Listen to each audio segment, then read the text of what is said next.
interesante, extraordinario, portentoso, como clavícula de nuestro conocimiento crístico.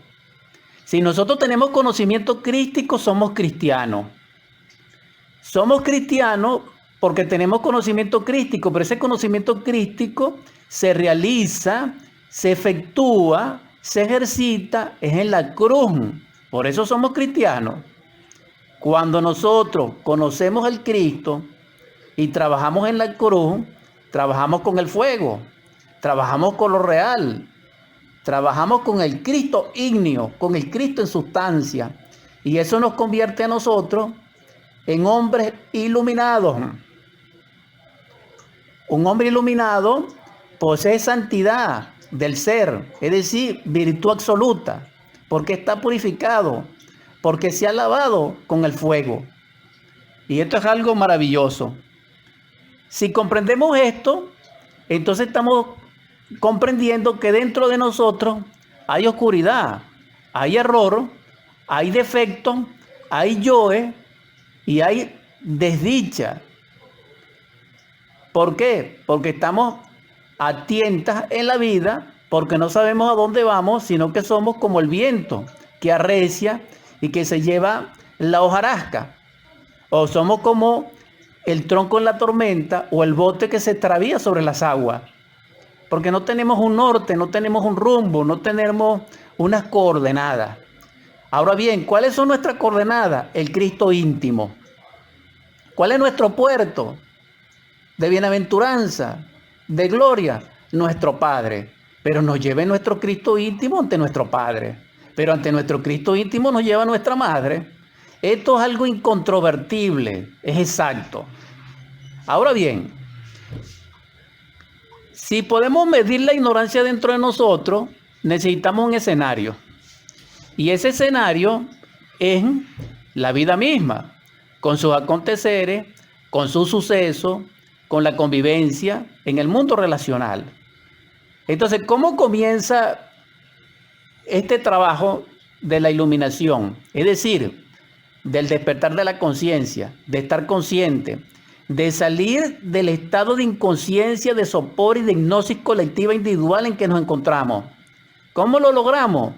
Con la atención plena, autodeterminada, dirigida, voluntariamente, con la conciencia que tengamos desembotellada y con el anhelo trascendental de ser hacia ese mundo relacional. Cuando nosotros utilizamos la atención en ese nivel, comenzamos a autoobservarnos. Aunque la autoobservación en sí es un sentido manifiesto en función de la glándula pineal, de la glándula pituitaria, en el sentido energético, en el sentido espacial, es un hecho. Lo que quiero decir es lo siguiente: así como tenemos un brazo y escribimos, también tenemos un sexto sentido que se relaciona con las funciones, dijéramos, psicosomáticas y energéticas de la glándula pineal y pituitaria, en este caso más la pituitaria, repito, y nos hace ver el ultra, nos hace ver lo que no es físico. Entonces veremos a nuestros defectos. Porque fíjense ustedes, nosotros decimos tengo hambre. Eso implica una manifestación infinita, no solamente de funciones, sino de aspectos psicológicos dentro de nosotros. Porque al decir eso, tenemos una emoción, tenemos un pensamiento, imaginamos algo y decimos de palabra algo. Y hacemos un acto o hacemos una expresión corporal. Entonces son muchas cosas al mismo tiempo. ¿Quién entiende eso? El que se autoobserva. ¿Cuándo uno deja de gritar? Cuando uno se autoobserva. Cuando uno se sale de la situación en la cual está involucrado y se contempla a sí mismo en serenidad y se da cuenta que está cometiendo un error, que está dormido y que es víctima de la circunstancia y que generalmente se está acarreando problemas. Cuando uno es capaz de hacer eso, comienza a transformar su vida. Pero si una persona no ha comprendido que tiene una psicología particular, no puede hacer esto. No.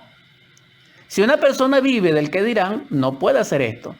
Si una persona repite lo que dicen las redes sociales, con sus pensamientos, con sus tips, con sus consejos, que incluso son hasta muy buenos, no puede experimentar esto, hermano. No.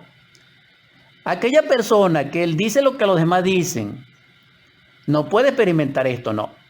Las personas que leen la Biblia no pueden experimentar esto, no, tampoco, no. Para experimentar esto se necesita cualquier cosa que queramos, pero dirigir la atención conscientemente a nuestro mundo interno de pensamiento, de emociones, de instinto, de sueño, de imaginación, de experiencias oníricas, de sexualidad, etcétera, etcétera, etcétera. Entonces, claro, esto implica un gran esfuerzo. Esto implica conquistarse a sí mismo. Y esta conquista es maravillosa, pero si no hacemos autoconocimiento, no podemos conquistarnos a sí mismos. ¿Quién es el Cristo? El ser que se conquistó a sí mismo. ¿Cómo se conquistó? Porque su Padre lo hizo posible.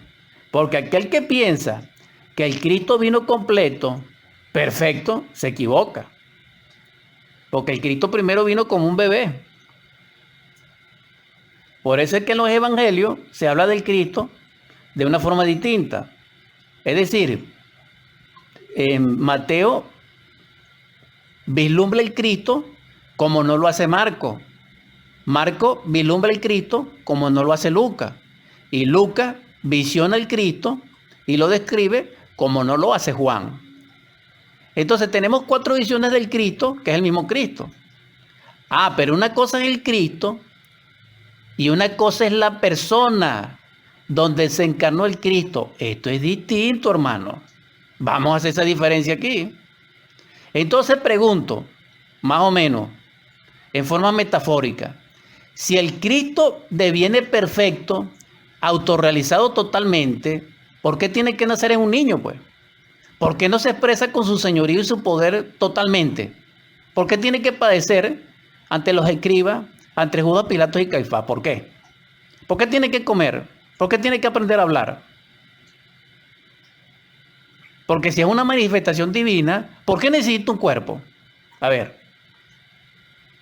Entonces, todas estas cosas necesitamos reflexionarlas dentro de nosotros. Porque el asunto es más serio. El asunto pertenece a la ciencia pura, a los misterios de Dios, que Él devela a través de la naturaleza. Ahora, ¿cuándo comienza a nacer el Cristo? El Cristo empieza a formarse con la conciencia crística.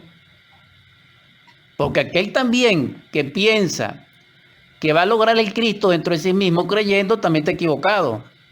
Porque la creencia es un estado mental de duda, no tiene certeza. La fe es distinto. Quien tiene fe no cree y quien cree no tiene fe. Ese es el asunto realmente. Entonces, un ejemplo. María, vamos mañana para la playa. Tal vez. Yo creo. No. ¿Podemos comer a las 6? No, yo creo que no. O sea, ¿es una cosa o no es? Entonces, fe es una cosa y creer es otra. Eso lo hemos mencionado mucho. ¿Por qué lo traigo como recuerdo, como colación a esta plática, a este compartir? Porque ciertamente se necesita desarrollar la fe en las obras, porque la fe es un poder cognitivo, es una virtud, es un don del Espíritu que emana del Espíritu Santo por develación y revelación hacia nosotros por mérito, por justicia, por verdad y gracia de Dios para con nosotros. No es algo gratuito, no. Repito, en el nombre de Dios